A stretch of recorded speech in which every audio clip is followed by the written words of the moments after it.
Hey friends, it's 9 News Now. I'm Greg Merriweather. Thank you very much for joining us. We appreciate it. A Southside junior high school student is facing charges for bringing a gun to school. Livingston deputies were alerted around 9 this morning after administrators say they got a tip about a gun. We're told the gun was found in the student's backpack. It was not loaded.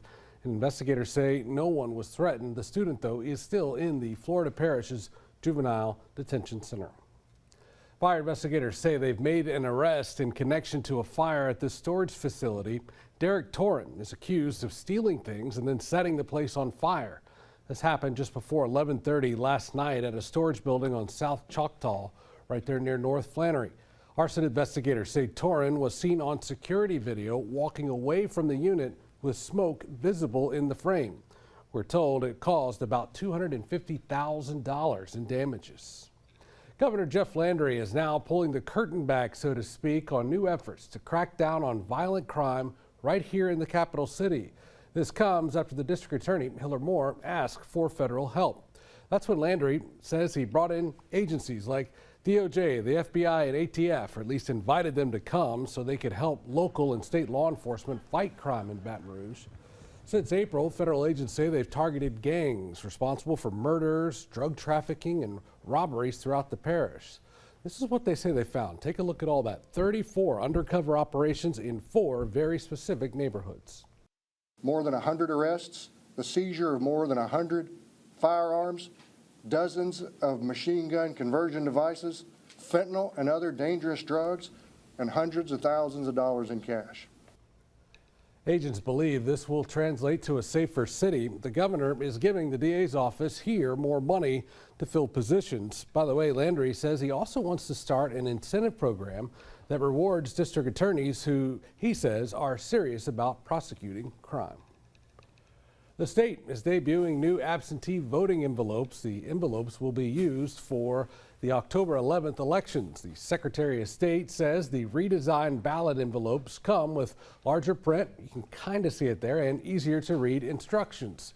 The Secretary of State, by the way, has a video on how to use these new envelopes. You can find that video on the Secretary of State's YouTube page. Meanwhile, you're invited to get a feel for the different voting systems that will be tested for use here. It's part of the state's efforts to secure a new voting system for future elections. The Secretary of State's office says there will be a series of demonstrations starting next Tuesday.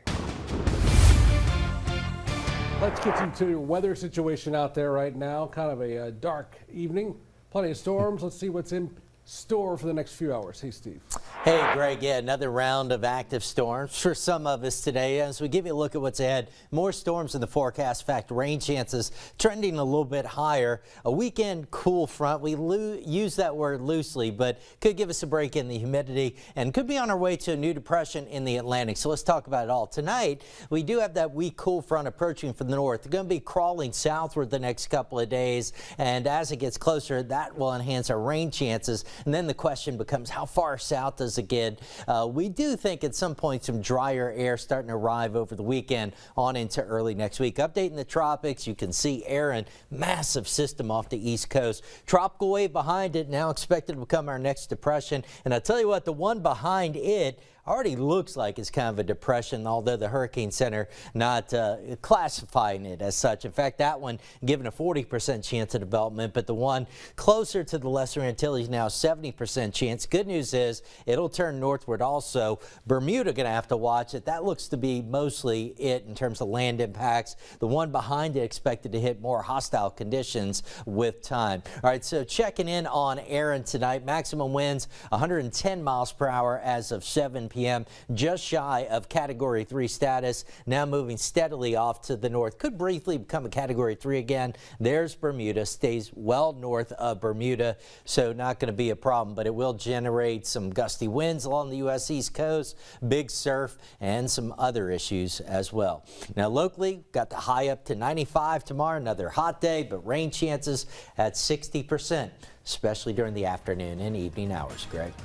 All right, Steve, thank you. Thank y'all. We'll see you back here in just about 55 minutes or so for our 10 o'clock broadcast. See you then.